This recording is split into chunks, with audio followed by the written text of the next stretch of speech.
नमस्कार। सुबह के 7 बज चुके हैं। आप देख रहे हैं खबर गर्मा गर्म। मैं हूं नीलू और बुलेटिन की शुरुआत करते हैं बड़ी खबर के साथ। गाजियाबाद के मुरादनगर में हुए हादसे में मृतकों की संख्या बढ़कर 24 हो गई है। शमशान घाट में छत गिरने से 30 से ज्यादा लोग मलबे में दब गए थे, जिसमें से 24 लोगों ने अब दम तोड़ दिया, जबकि 8 लोगों का अभी भी अस्पताल में इलाज चल रहा है। इस मामले में मुरादनगर पालिका के अधिकारियों और ठेकेदारों पर मुकदमा दर्ज किया गया है। नगर पालिका की EO Niharika Singh, JE Chandrapal, supervisor Ashish और ठेकेदार अजय त्यागी पर मुकदमा दर्ज किया गया है। इसके अलावा अज्ञात व्यक्तियों के नाम भी एफआईआर दर्ज किए गए हैं। तो एक बड़ा हादसा और बेहद दुखद खबर, जिसमें 30 लोग एक लिंटर ढहने से इसमें दब गए थे, जिसमें से 24 की अब मौत हो गई है।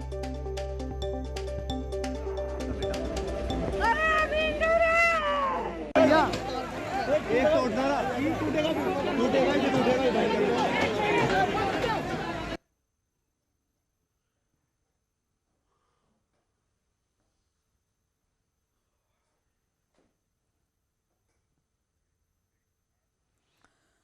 और इस दर्दनाक हादसे का सीएम योगी ने संज्ञान लेते हुए पीड़ित के परिवार वालों को 2-2 लाख के मुआवजे का ऐलान भी किया है और इसके साथ ही इस मामले में अधिकारियों को जांच कर जल्द से जल्द रिपोर्ट सौंपने को भी कहा है। एक निस्वार्थ सेवक, समाज के शिक्षक। इस पूरे प्रकरण में मंडलायुक्त मेरठ और आईजी रेंज मेरठ को मौके पे जाकर इस पूरी घटना की रिपोर्ट देने के लिए मैंने पहले ही आदेश कर दिया है। घटना अत्यंत दुखद है। मेरे जो शोक संतप्त परिजन हैं उनके प्रति पूरी संवेदना है। जो घायल हैं उनके शीघ्र स्वास्थ्य की भी कामना मैं करता हूं और राज्य सरकार सभी पीड़ित परिवारों के साथ पूरी मजबूती के साथ खड़ी है। हर संभव सहायता उन पीड़ित परिवार वालों को राज्य सरकार करेगी। और हादसे के बाद गाजियाबाद के सांसद और केंद्रीय मंत्री वीके सिंह भी घटनास्थल पर पहुंचे, जिसके बाद वीके सिंह ने हॉस्पिटल पहुंचकर घायलों का हालचाल जाना। इस दौरान वीके सिंह ने कहा कि दोषियों को बख्शा नहीं जाएगा। निष्पक्ष जांच होगी, गहन जांच होगी और इसमें जो भी दोषी पाया जाएगा वो बचेगा नहीं। पूरा उसके खिलाफ एक्शन होगा, कोई भी हो, क्योंकि इतनी दर्दनाक चीज़, इतनी मृत्यु कभी ऐसे नहीं होनी चाहिए। और बताया गया है कि स्ट्रक्चर नया था, तो और भी हम लोगों का फर्ज बन जाता है कि उसको अच्छी तरीके से उसकी जांच हो और ताकि जो भी दोषी पाया जाए उसके खिलाफ एक्शन। और राष्ट्रपति रामनाथ कोविंद ने ट्वीट कर हादसे पर दुख जताया। उन्होंने कहा कि मुरादनगर गाजियाबाद स्थित शमशान में छत गिरने की घटना अत्यंत दुखद है। मृतकों के परिवारजन को मेरी शोक संवेदनाएं। मैं प्रार्थना करता हूं कि इस दुर्घटना में आहत लोग शीघ्र स्वस्थ हों। स्थानीय प्रशासन राहत सहायता हेतु कार्यरत है। और वहीं प्रधानमंत्री मोदी ने भी ट्वीट कर दुख जताया है। प्रधानमंत्री मोदी ने ट्वीट में लिखा कि मुरादनगर में हुए दुर्भाग्यपूर्ण हादसे की खबर से अत्यंत दुख पहुंचा है। राज्य सरकार राहत और बचाव कार्य में तत्परता से जुटी है।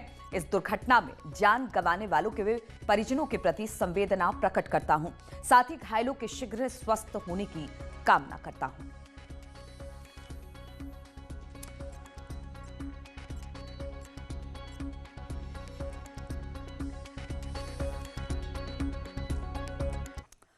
और इसी पर बातचीत करने के लिए अमित राणा इस वक्त हमारे साथ गाजियाबाद से जुड़ गए हैं। अमित, इस पर अपडेट लेना चाहेंगे कि कितने लोग जो हैं वो मृतक हैं और कितने लोग घायल हैं जो अस्पताल में भर्ती हैं और उनकी स्थिति क्या है इस वक्त?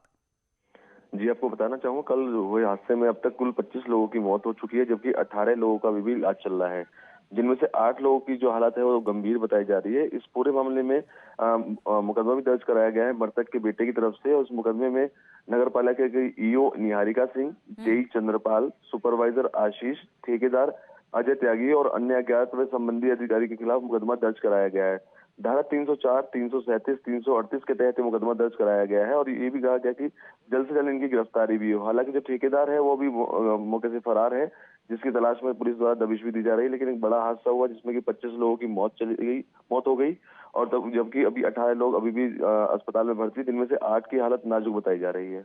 चलिए अमित, बहुत बहुत शुक्रिया आपका जानकारी देने के लिए। तो अब ये मौत का आंकड़ा बढ़कर 25 पहुंच चुका है। 18 लोग अभी भी घायल हैं जो अस्पताल में भर्ती हैं। और आगरा में पुलिस और इनामी बदमाश के बीच मुठभेड़ हुई और इस मुठभेड़ में 50,000 के इनामी बदमाश बंटी को गोली लगी है। इनामी बदमाश बैंक लूटकांड में फरार चल रहा था। पूरा मामला थाना सदर इलाके का बताया जा रहा है, जहां पर कुछ दिन पहले इंडियन ओवरसीज बैंक में सरेआम 57 लाख कैश लूटकांड की वारदात को अंजाम दिया गया था। इस वारदात में पुलिस ने 5 बदमाशों को पहले ही जेल की सलाखों के पीछे भेज दिया है। पुलिस गिरफ्तार बदमाशों के पास से करीब 6 लाख की नकदी भी बरामद कर चुकी है। वहीं बदमाश बंटी का एक साथी अंधेरे का फायदा उठाकर मौके से फरार होने में कामयाब हो गया। फिलहाल पुलिस फरार बदमाश की तलाश में जुटी है। 50,000 के इनामी अपराधी बंटी के साथ पुलिस टीम की मुठभेड़ हुई है, जिसमें अपराधी बंटी घायल हुआ है। उसे मेडिकल एड के लिए हॉस्पिटल भेज दिया गया है। उसके पास से एक मोटरसाइकिल, अवैध असलहे और बैग में लूटे गए पैसे बरामद किए गए हैं। और सरकार और किसानों के बीच आज अहम बैठक होने वाली है। 2 प्रस्तावों पर सरकार के साथ चर्चा होनी है। 2 प्रस्तावों पर सरकार से बात बन चुकी है। किसानों की शर्तें नहीं मानी तो तेज होगा आंदोलन, इस तरह से किसानों का कहना है। आज की बैठक के बाद रणनीति तय होगी और यह साफ हो जाएगा कि यह आंदोलन इसी तरह से जारी रहेगा या इसे यहीं पर खत्म किया जाएगा। तो आज की बैठक बेहद महत्वपूर्ण।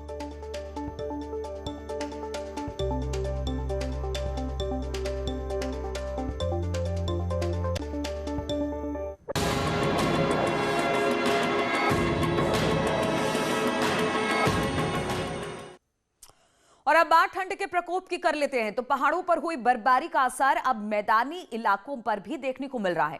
पहले से ही घने कोहरे और ठंड की मार झेल रहे उत्तर प्रदेश में बीते कुछ दिनों में हो रही बारिश ने मुसीबत को और बढ़ा दिया है। बारिश और ठंड की ये जुगलबंदी उत्तर प्रदेश वालों पर कहर ढा रही है। आज ठिठुरती ठंड है और ऊपर से बारिश और हवा दोनों चीज है, तो ठंड का प्रकोप आज थोड़ा सा चरम सीमा पर है।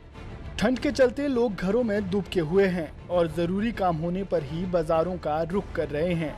मौसम बहुत सर्द है और इस सर्दी को मात देने के लिए लोग तरह तरह की जुगत लगा रहे हैं। सब सूर्य देवता से प्रार्थना कर रहे हैं कि सूर्य देवता दर्शन दीजिए, क्योंकि दोपहर के वक्त में भी ऐसा लग रहा है कि मानो रात हो गई हो। शामली में भी भारी बारिश ने मौसम का मिजाज बदल दिया है। जहां एक तरफ किसानों को इस बरसात से फ़ायदा हुआ है, वहीं आम लोगों को बरसात के बाद बड़ी ठंड ने घर में दुबकने पर मजबूर कर दिया। शामली में जनपद में गेहूं की उगाई का सीजन चल रहा है और गेहूं की उगाई फसल को बारिश से फायदा पहुंचा है। इससे ज़्यादा वो इसमें बूट में फ़ायदा होता है, पैदावार में भी बढ़ोतरी होती है और अगेती वैरायटी को फ़ायदा है। बारिश के चलते ठिठुरन और गलन बढ़ गई है। पारा लगातार गिर रहा है। मौसम वैज्ञानिकों की माने तो आने वाले समय में बारिश की वजह से मौसम में आई नमी के कारण कोहरे का दौर फिर से लौट सकता है। बादलों के छटने के बाद तापमान में तेजी से गिरावट आएगी। ऐसे में एक बार फिर से कोहरे की घनी चादर प्रदेश के ज्यादातर इलाकों में देखने को मिल सकती है। 2 या 3 दिनों तक हमें उम्मीद है कि जो तापमान है, मिनिमम टेम्परेचर ज्यादा ही बने रहेंगे और शीतलहर जो पूरे उत्तर भारत से अब हट चुकी है, तो जैसे ही 6 तारीख के आसपास बारिश खत्म होगी और उसके बाद 7 तारीख से एक बार फिर उत्तर दिशा से जो बर्फीली हवाएं चलेंगी, उसके कारण तापमान गिरने लगेंगे। प्रदेश के कई इलाकों में रुक रुक कर बारिश हो रही है। ठंड लगातार बढ़ रही है और ठंडी हवाएं हड्डियों के आर पार हो रही है। जानकारों की माने तो आने वाले दिनों में भी ठंड से कोई राहत मिलने की कोई संभावना नजर नहीं आ रही। Bureau report, news 18। तो लोगों को ठंड बहुत सता रहा है और आगे आने वाले दिनों में भी ठंड से राहत नहीं मिलेगी। इसी पर बातचीत करने के लिए हमारे साथ हमारे संवाददाता अलग अलग जगहों से जुड़ रहे हैं। अमित हमारे साथ है नोएडा से, राजीव हमारे साथ लखनऊ से जुड़ेंगे, श्याम हमारे साथ कानपुर से हैं। पहले अमित के पास ही चलेंगे। अमित, कल दिन भर बारिश हुई है, ठंड अपने चरम पर है। आगे आने वाले दिनों में किस तरह का मौसम का मिजाज रह सकता है? किस तरह से लोगों को ये ठंड सता रही है? देखिए जीनत, नए साल में कोहरे का तोहफा दिया था वातावरण ने। अब लगातार जो मौसम है वो बारिश दे रहा है, तो लगातार 3 दिन से बारिश हो रही है। कल भी रुक रुक के पूरे दिन बारिश होती रही। लोगों को संडे का दिन था, अपने घर में रह के बिताना पड़ा। बाजारों की रौनक भी गायब थी। बारिश के चलते सड़कों पर भी भारी जलभराव की स्थिति देखने को मिली। तो कुल मिला के जो बारिश हो रही है, बारिश के चलते एक तापमान में थोड़ी गिरावट आई है और गलन और ठिठुरन की ज़्यादा लोगों को महसूस हो रही है, जिसके चलते लोग अधिकतर घर में ही रुकना पसंद कर रहे हैं। और इसमें जो बारिश है, बारिश में सबसे बड़ा एक नुकसान ये हुआ है कि जो किसान है, जो आलू की जो फसल बोने वाले किसान हैं, उनको बहुत ज़्यादा इसमें नुकसान हुआ है। चूँकि बारिश के चलते जो उनके खेत है उसमें पानी भर गया है और आलू की फसल के लिए जो पानी है बहुत नुकसानदायक होता है। बिल्कुल, तो एक तरफ लोगों को ठंड सता रही है, दूसरी तरफ किसानों के लिए मुसीबत लेकर आई है। राजीव भी लखनऊ से हमारे साथ है। राजीव, अगर लखनऊ की बात की जाए तो वहां पर मौसम का मिजाज किस तरीके का है? ठंड कितना लोगों को सता रही है? देखिए, जिस तरह से पहाड़ों पर लगातार बर्फबारी हो रही है और मौसम वैज्ञानिकों की माने तो पाकिस्तान और कश्मीर के पास जो पश्चिमी विक्षोभ बना है, उसके चलते आगामी 6 जनवरी तक उत्तर प्रदेश के पूर्वी और पश्चिमी इलाके में बारिश हो सकती है, जिसका असर राजधानी लखनऊ पर भी पड़ता नजर आ रहा है। यहाँ भी सुबह और शाम को जो पारा है वो काफी नीचे पहुंच रहा है। हालांकि दिन में जो टेम्परेचर है उसमें कोई बहुत खास गिरावट नहीं देखने को मिल रही है। ऐसे में ये उम्मीद जताई जा रही है कि ये जो बारिश का सिलसिला है ये क्योंकि 6 जनवरी तक चलेगा, उसके बाद एक बार फिर उत्तर प्रदेश में राजधानी लखनऊ के आसपास के इलाकों में, खासकर जो तराई बेल्ट से जुड़े हैं, वहां पर कड़ाके की ठंड देखी जा सकती है। तो कुल मिलाकर अगर देखा जाए तो कहीं ना कहीं जो मौसम वैज्ञानिकों का कहना है कि जो जिस तरह से पहाड़ों पर बर्फबारी है और जो पश्चिमी विक्षोभ लगातार बना हुआ है, उससे 6 जनवरी तक उत्तर प्रदेश के विभिन्न जिलों में बारिश देखने को मिल सकती है। और साथ ही साथ जो ठंड है, जो तापमान है, उसमें एक बड़े स्तर की गिरावट होगी, जिसका आने वाले दिनों बाद जिस तरह से लगातार ठंड बढ़ रही है, प्रशासन लगातार कोशिश करता है कि अलाव की व्यवस्था की जाए, रैन बसेरों की व्यवस्था की जाए। प्रशासन की तरफ से किस तरह की व्यवस्था वो लोग जो सड़कों पर रात बिताते हैं? देखिए, ठंड की शुरू होते ही खुद मुख्यमंत्री योगी आदित्यनाथ ने सबसे पहले गोरखपुर में कुछ रैन बसेरों का निरीक्षण किया था, जिसके बाद पूरे उत्तर प्रदेश में शासन ने ये निर्देश दिया था कि जो कड़ाके की ठंड उत्तर प्रदेश में पड़ रही है, ऐसे में अगर कहीं लापरवाही मिली तो स्थानीय प्रशासन की जिम्मेदार लोगों के खिलाफ कार्रवाई की जाएगी। उसका असर देखने को मिल रहा है कि जो प्रमुख चौराहे हैं, जो संवेदनशील स्थल है, वहां पर स्थानीय प्रशासन ने न सिर्फ रैन बसेरे लगाए हैं, बल्कि उनमें रहने की उत्तम व्यवस्था की गई है। बढ़िया कंबल और रजाई दिए गए हैं। साथ ही साथ कुछ जगह पर अलाव जलाने की भी व्यवस्था की गई है। हालांकि तमाम तैयारियों के बावजूद राजीव, ये जरूरी भी है क्योंकि जिस तरह से कड़ाके की ठंड पड़ रही है, उससे जो सड़कों पर रात बिताते हैं उनके लिए भारी मुसीबत लेकर आई है ये ठंड। श्याम भी हमारे साथ कानपुर से जुड़ गए हैं। श्याम, अगर कानपुर की बात की जाए तो वहां पर किस तरह से कोहरे, बारिश और ठंड ने अपना प्रकोप दिखा रखा है? कुछ जगह पर अलाव जलाने की भी व्यवस्था की गई है।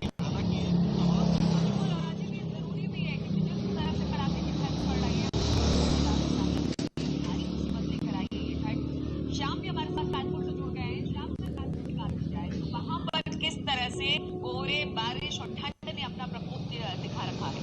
देखिए, कानपुर की अगर बात की जाए तो कानपुर में भी लगातार सर्दी का सितम जारी है, क्योंकि कानपुर में नए साल की शुरुआत के साथ ही ठंड पड़ना शुरू हो गया था और तब से लगातार ठंड का कहर लगातार जारी है। उसके बाद आपको बता दें कि उसके बाद लोगों को कुछ राहत महसूस हुई, थोड़ा सा तापमान बढ़ा है और लोगों ने राहत महसूस की है। लेकिन मौसम वैज्ञानिकों का अनुमान ये है कि आज और कल 2 दिन लगातार बारिश हो सकती है, जिससे शहर में ठंड बढ़ने की आशंका जताई जा रही है। लेकिन आपको बता दें, तापमान में बढ़ोतरी हुई थी, लेकिन इतनी बढ़ोतरी नहीं हुई कि लोग राहत महसूस कर सकें।